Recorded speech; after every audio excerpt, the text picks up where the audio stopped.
Stop trying to think in English. Believe me, this is not helping you. I know you're probably very confused right now because all your life you heard that fluent English speakers think in English, right? Is that right? Let's start off by defining some terms here. When learners say they would like to think in English, they mean they would like to speak English without translating words from their native language into English in their heads all the time throughout a conversation or a presentation or when they're speaking English in general. They just would like to speak English without too much conscious effort. But here's the thing, the solution to stopping translating in your head isn't forcing yourself into thinking in English. Let me give you an example. You see an object like a pen, and then you try to force your brain to say or think of the word pen instead of the word caneta, for example. So I look at this, I have to think of pen. But wait, is there a problem if caneta comes to mind? Did you know that thinking in English comes from a misconception about how languages are learned and stored in the brain? Let me give you an illustration here. The misconception is that there are different compartments for the different languages in our brain. So for example, English right here, this is a compartment for English and then another one for my native language, right? And they're kept separate, or I turn on or turn off a button in my brain when I have to speak these languages. But this is not what neuroimaging research has suggested. Studies in neuroscience and psycholinguistics have suggested that languages are kept together in the brain. They're intertwined, interconnected. There's no such thing as one box for English, one box for Portuguese, for example, my first language. Instead, the category that our brain has is language. That's it, language. Now, let me explain why you translate in your head. It's not because you are weak or don't have enough willpower to think in English. So, before you're learning a new language, you're used to doing this. You just grab the balls here, the languages, the words, the vocabulary. You're not even thinking about it. You just do it. However, when you learn a new language, you have to learn a new pathway, a new way to retrieve that information that you're trying to convey to your listener. You see? Okay, here I have more blue balls. Oh, I'm trying here to get to this word that I just learned the other day in English and I can't even remember it. And then the more you learn, the easier it gets for you to retrieve this information to the point that it'll become automatic. And with time, you might even develop more sophisticated skills to retrieve that information. Maybe you can use, I'm just illustrating here. So I'm using this object here to illustrate that you get better at retrieving that language. And sometimes you might still have to translate, but that's normal because languages are always together, intertwined in your brain. And here's why you can't force your way into thinking in English. Most of what we do with language is at a subconscious level.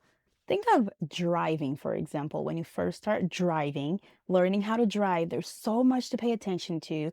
You get stuck, you're not sure if you should turn left or who has the right of way, and then you have to press the gas pedal. There's like a lot going on, right? But with time, you get calmer, you become more confident.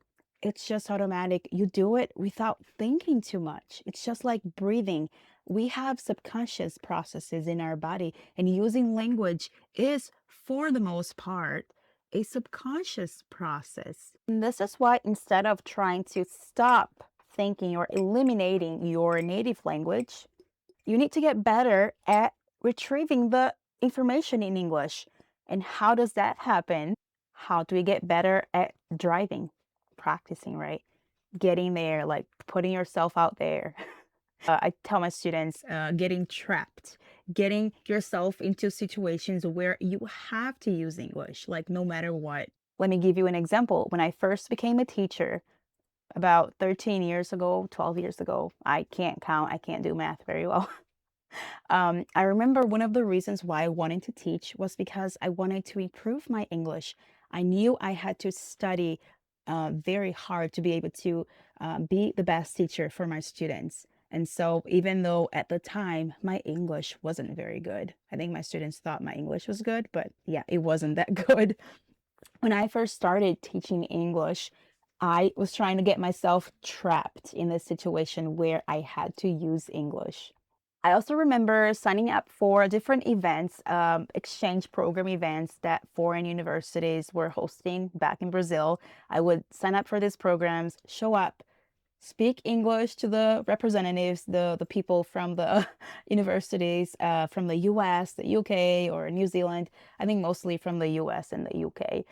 Yeah, I would just go to these events and be like, yeah, I need to get myself out there, speak English. I need to force myself to do it. So many of you are waiting for the perfect opportunity or waiting to start speaking, but you're not doing anything. You're just watching videos, which I'm not against watching videos. I love watching videos. I make videos. The problem is you're learning in a very passive way. You're not getting yourself trapped. You're not in this situation, okay, I have to speak English. Like I don't have a choice. One thing I should mention before I end this video is that what I've read so far on cognitive science, neuroscience, doesn't really suggest that thinking is exclusively linguistic or it's something that we do with language only, but thinking is really complex. It involves images, it involves concepts as well. So when you say that you need to think in English, you're actually limiting your thinking to only language.